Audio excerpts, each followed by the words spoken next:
Eu acredito que tenha muita gente aqui que já passou dessa faixa etária. Se você tem mais de 50, fala eu. Se você não tem mais de 50, só coloca a sua idade aqui para a gente saber quantos aninhos você tem, para a gente ter uma ideia. Porque o que eu vou mostrar para vocês é aonde nasce a solução dos problemas que nós enfrentamos hoje. Você acha que a corrupção começou somente agora? Vocês acham que durante o governo Lula 1, Lula 2, durante o governo Fernando Henrique Cardoso, isso não existia? Olha a quantidade de gente aqui com eu. O pessoal colocando aqui 74, 55, 50.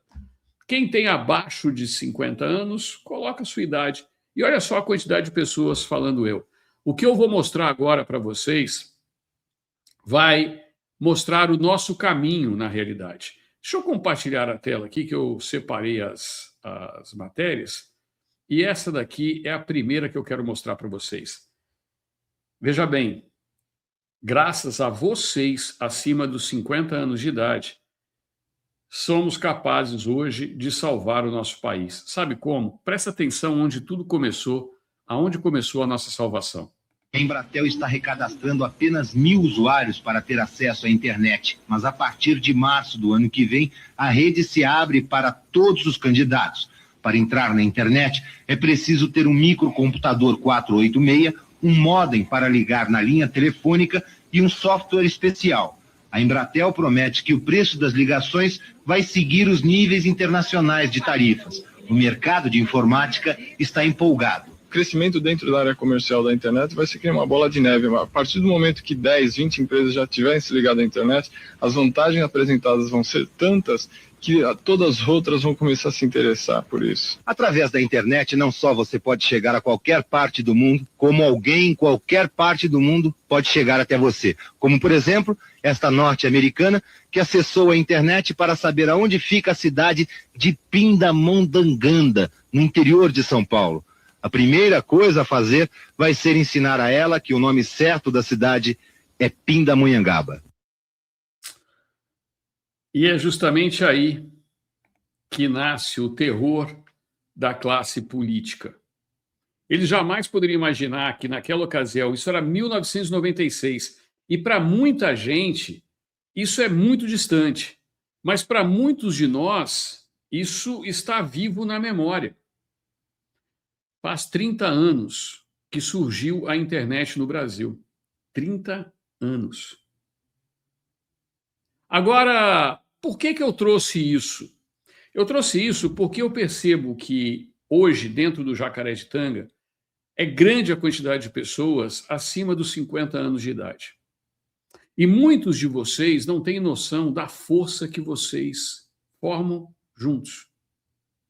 Muitos têm problemas com tecnologia, às vezes ficam bravos, não conseguem entender, não conseguem mandar uma mensagem. Eu vejo gente que manda mensagem para mim dizendo assim: Kleber, eu não consigo fazer uma clipagem, o que é isso? Como é que eu faço isso?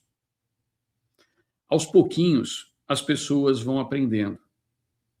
Hoje, vocês fazem uma grande família aqui dentro do Jacarezinga. Mas pare e pensa, foi essa geração que deu a possibilidade de nós descobrirmos tudo o que está acontecendo. Se não fosse a internet, nós saberíamos com antecedência o que esses caras estão fazendo com o Brasil. Imaginem que isso não aconteceu na Venezuela e Cuba não teve oportunidade disso, muito menos a Coreia do Norte. Mas nós temos a oportunidade. Por isso eles tentam nos calar o tempo todo. Eu vou trazer mais uma das antigas aqui para vocês verem, mas essa já não é tão antiga assim. Eu vou mostrar para vocês quando as pessoas começaram a nos avisar e a imprensa ironizou. Olha só, veja, quando ele falou a respeito disso, ele estava solto. Presta atenção. O maior sucesso em Brasília hoje. Ela era piloto de fogão em São Paulo, cozinheira. Quando o maridão foi nomeado ministro, ela abriu um escritório em Brasília.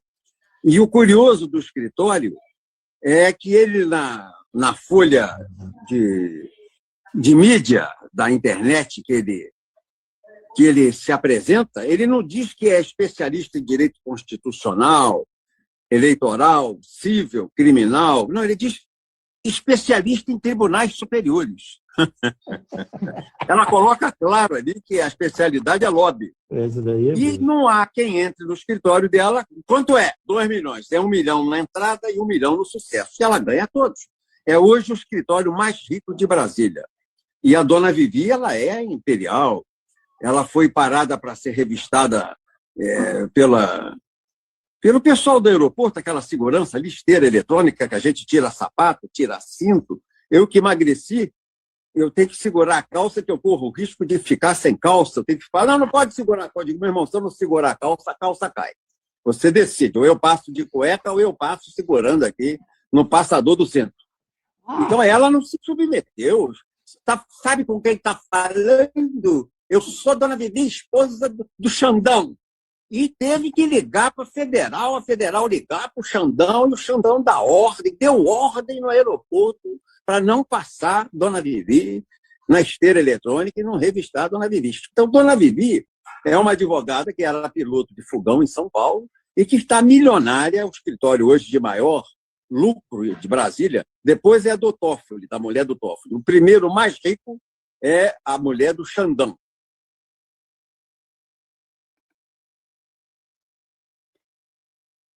Vocês imaginavam quem era Dona Vivi nessa época?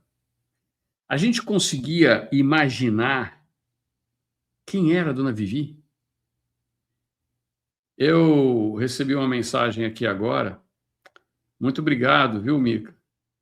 Boa tarde, chegou ontem meu biograma. Você vai amar e depois eu quero o seu testemunho. Obrigado aqui pela sua mensagem. Vocês viram que ele alertava a respeito dos contratos da dona Vivi. E hoje nós temos 129 milhões de razões para achar que Roberto Jefferson não era o louco que a Globo descreveu. Levaram Roberto Jefferson a cometer um ato de loucura porque ele sabia que ele tinha falado algo que eles não queriam que vocês soubessem. Muito obrigado aqui, seu Benedito. Vejam só, eu trouxe para vocês 1996. Depois eu trouxe para vocês Roberto Jefferson. Isso é antes da entrada de Lula. Isso ainda é durante o governo Bolsonaro. E agora, eu vou trazer para vocês uma evolução, porque eu não quero que esta live se prolongue por muito tempo. Não é essa a minha intenção. Este aqui é o momento em que Bolsonaro falava para a imprensa que não ouvia. Nós ouvíamos o que Bolsonaro falava. Podemos até não ter ouvido o que o Roberto Jefferson falou na época e nem fazíamos ideia, achávamos que aquilo era algo que poderia ser criação da cabeça dele. Mas olha o que Bolsonaro nos alertou. Alexandre de Moraes, mostre o valor das movimentações. Tenha caráter. Mostre o valor das movimentações. É só tentativa de desgaste. De ser bem claro, Alexandre de Moraes, a minha esposa não tem escritório de advocacia. Mostre a verdade. Você está ajudando a enterrar o Brasil por questão pessoal. Não sei o qual, mas é pessoal. Vocês botarem um pinguço para dirigir o Brasil, um cara sem qualquer responsabilidade, que tem um rastro de corrupção, um rastro de deboche para com a família brasileira, de ataques a padres, a pastores, de ataque às Forças Armadas, de ataque aos policiais. Vocês acham que vai dar certo?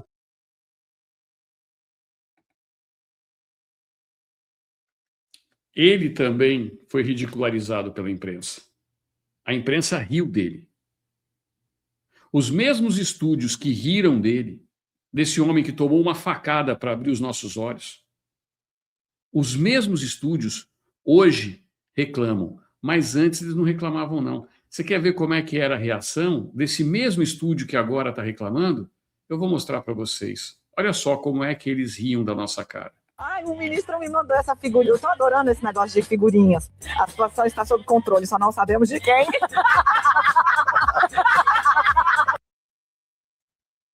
Vocês se lembram disso, né? Vocês se lembram disso. Vocês se lembram do momento em que eles deram risada. A situação só está sob controle, nós só não sabemos de quem. Vocês estão lembrados disso. Muito obrigado, seu Benedito, mais uma vez. Eles riam. Agora, eles estão rindo, será? Eu quero pegar para vocês uma outra passagem, agora mais recente. Eu só fiz uma pequena evolução no tempo. Eu vi muitos dos meus amigos postando. Eu já estava com essa matéria separada desde ontem, mas eu estava muito cansado, uma semana muito cansado, muito exausto. E vocês vão entender daqui a pouco na comunidade privada o porquê. Porque eu estava exausto, eu ainda estou exausto. Hoje eu não tinha força nem para levantar direito. De tão cansado que eu estou. Mas eu não podia deixar de fazer essa matéria. Presta atenção quando o jornalista da Globo, no mesmo estúdio em que eles gargalhavam dias atrás, começa a entender aonde eles nos colocaram. Depoimento pode ser visto também de uma outra forma, como uma intimidação. O que te parece? Bom, Leilane, veja, em primeiro lugar eu queria que você me dissesse, eu vou comentar atos do Supremo Tribunal Federal, do Alexandre de Moraes. Eu sou um idoso, será que eu vou ser intimado a prestar depoimento na Polícia Federal? Será que pena de morte? Eu não sei se eu posso comentar, mas eu vou comentar, apesar do meu temor do ministro Alexandre de Moraes. É intimidação pura. É arbítrio. Intimidação aberta. E não é intimidação do presidente da Unafisco. Porque como presidente da Unafisco, ele não vai se deixar intimidar por esse ato arbitrário. É intimidação contra os auditores fiscais.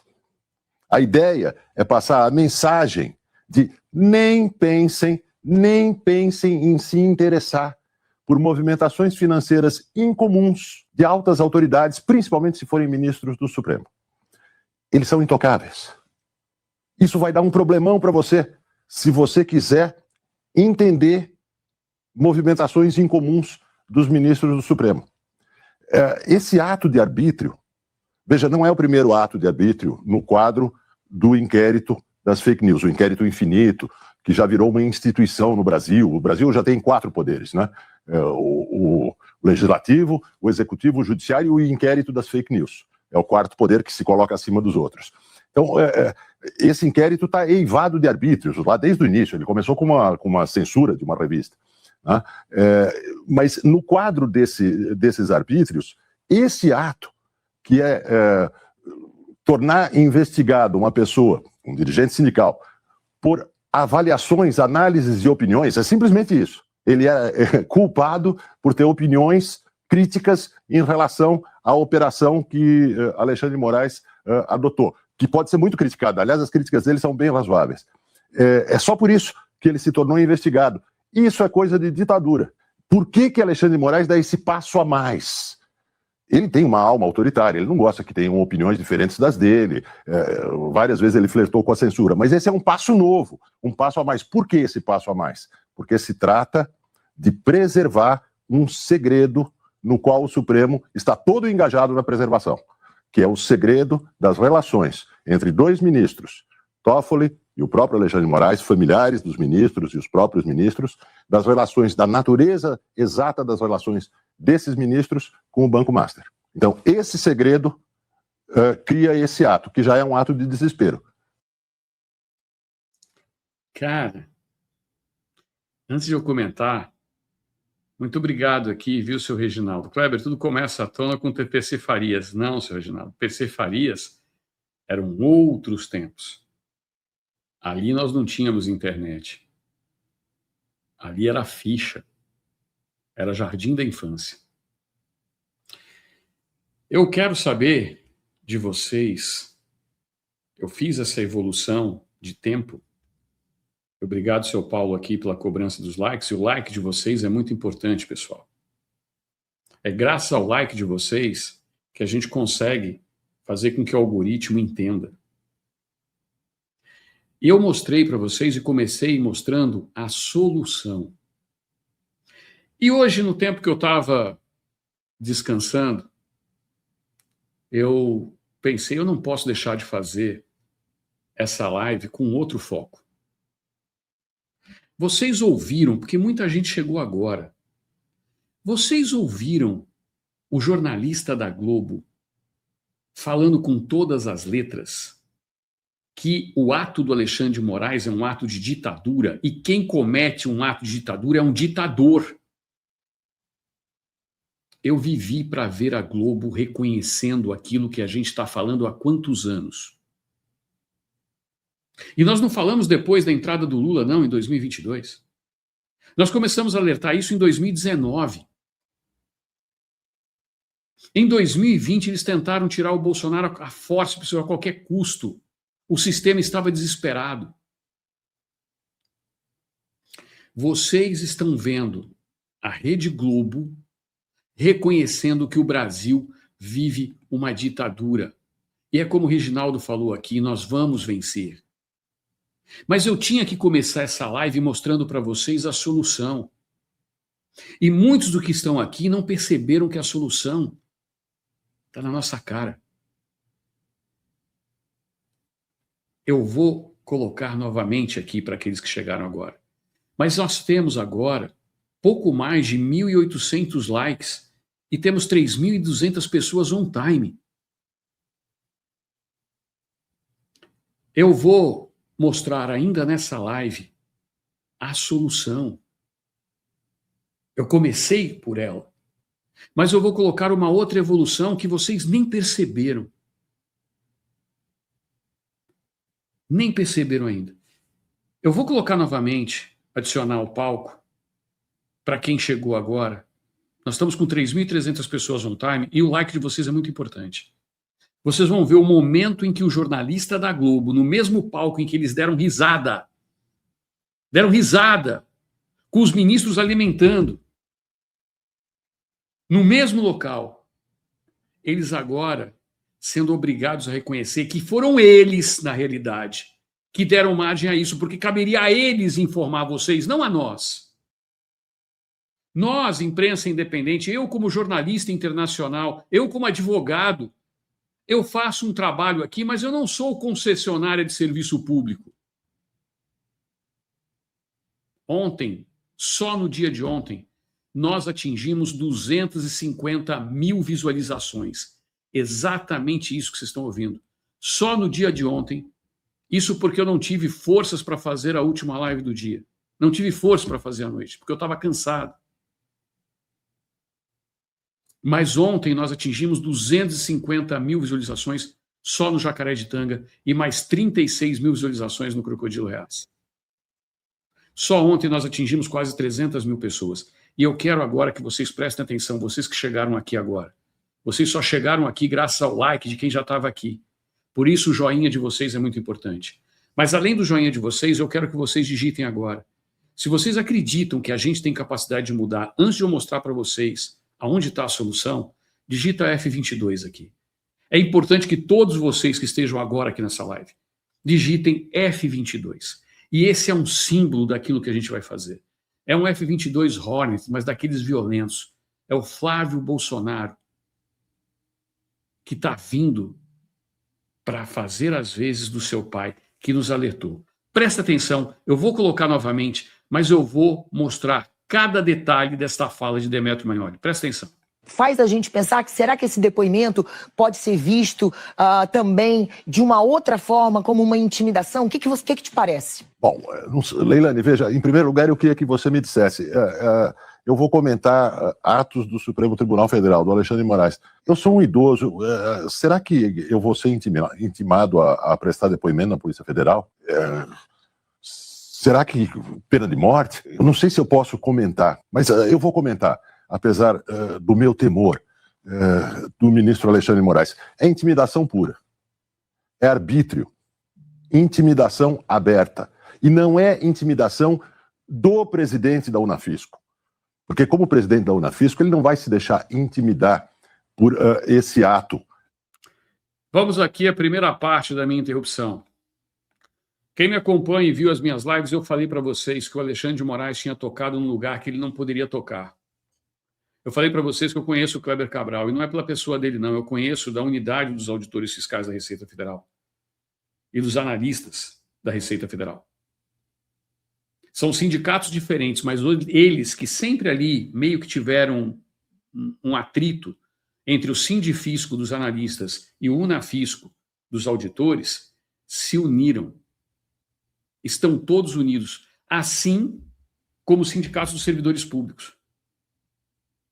Todos se uniram contra esse ato do Alexandre de Moraes. E eu falei, vocês estão mexendo em pessoas que podem parar o país. Mas eu vou perguntar aqui para vocês agora, meus amigos, por que o Alexandre de Moraes intimou o Kleber Cabral, presidente dos auditores fiscais, da Associação dos Auditores Fiscais do Unafisco? Vocês sabem por quê? Porque ele tem medo de que abra todo o sigilo bancário e fiscal dele. A Unafisco não tem acesso a contratos como o contrato de 130 milhões da esposa do ministro Alexandre de Moraes. Contratos que esse não é o único. Esse foi o que apareceu e os que não apareceram. Porque Roberto Jefferson, quando denunciou, ele falava que era 2 milhões para sentar para conversar com a esposa do ministro. Roberto Jefferson mentiu? Vão querer que eu acredite que era só esse o contrato?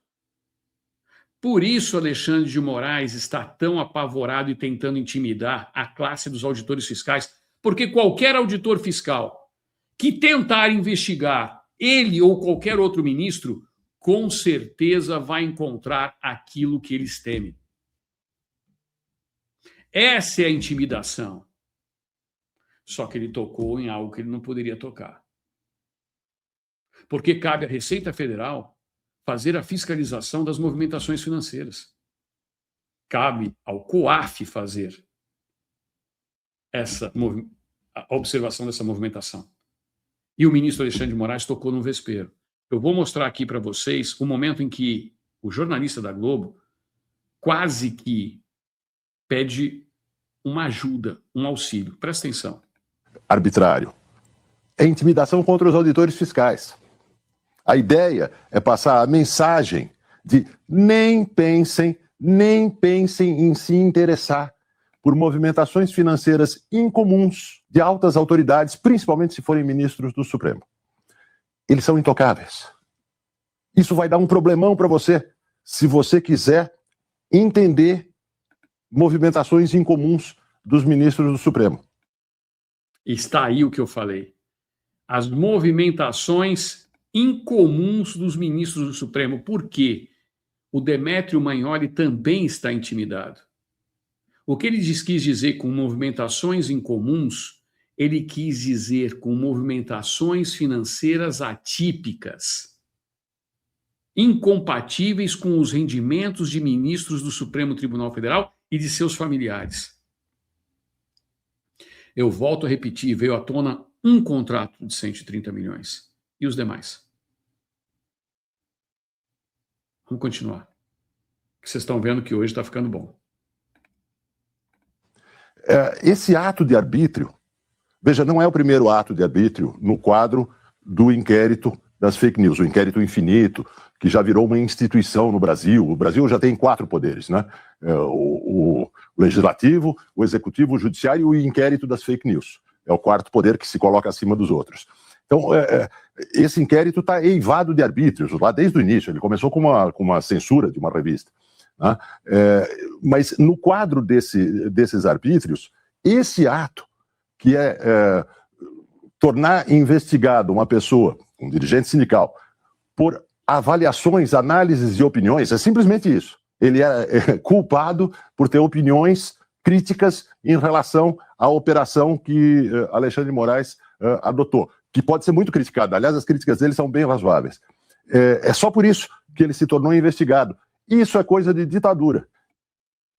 Caramba. Ele solta. Isso é coisa de ditadura. Mas este inquérito que ele está falando, que está eivado de arbitrariedades, é o inquérito que foi utilizado para condenar Bolsonaro, condenar Felipe Martins. É o inquérito que até eu estou dentro dele. E ninguém tem acesso. É sigiloso. Silas Malafaia está dentro dele. Todos nós estamos dentro dele de uma maneira ou de outra, que abrimos a boca, que alertamos e que enfrentamos a ditadura e o ditador, seu Demétrio Magnoli. Finalmente vocês reconheceram aquilo que a gente vem falando há tanto tempo. Mas tem um homem que está preso por causa disso. Vocês foram coniventes. Por que vocês não estão falando agora que isso é defesa da democracia? Não. O ditador está defendendo a democracia. Como é que um sujeito que tem áreas ditatoriais e que você reconhece que teve atos de censura, a revista Cruzoé, como é que vocês falaram esse tempo todo que o cara estava defendendo a democracia, seu Demétrio? Como é que vocês da Globo tiveram a cara de pau de fazer isso com o Brasil por causa dos interesses escusos dos seus chefes? Ou vocês acham que a gente esqueceu que vocês recebem mais de 300 milhões por ano desse governo que está aí, justamente para se omitir e se calar? Foi por isso que eu fiz questão de trazer a gargalhada da sua coleguinha de trabalho, que até poucos dias atrás estava nesse estúdio dando gargalhada. Só não sei sob o controle de quem.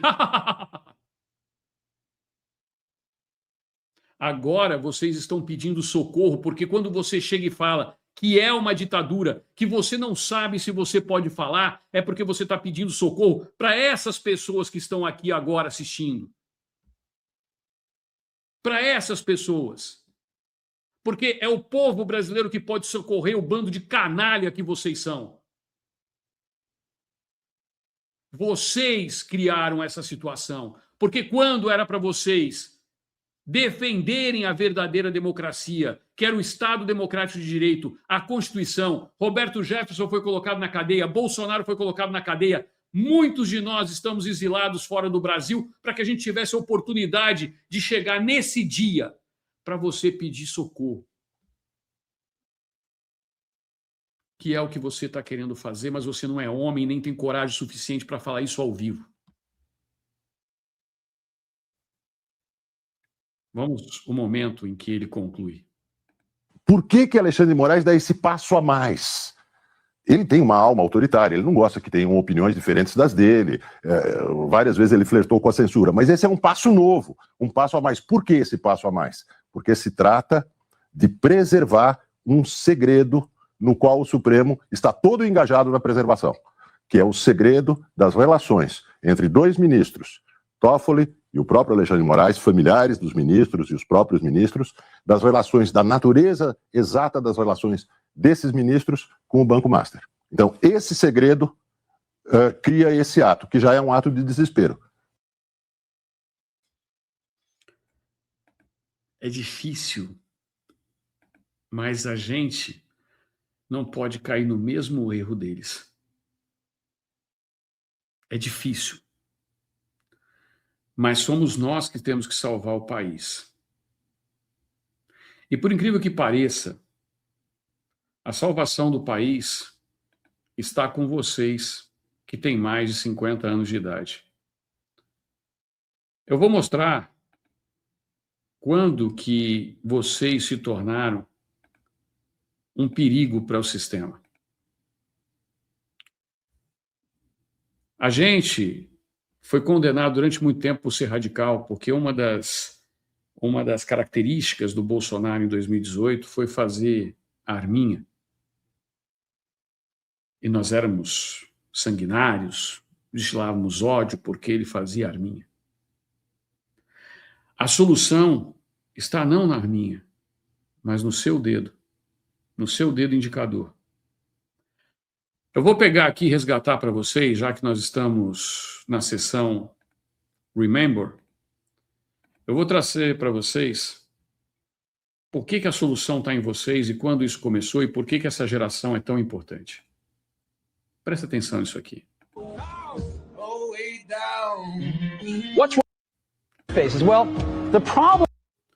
Isso daqui, eu vou tirar a música para não dar problema na monetização, mas isso daqui que vocês estão vendo foi a apresentação da Apple, desse homem, desse gênio que era o Steve Jobs, quando ele apresentou o porquê que a Apple destruiu a BlackBerry.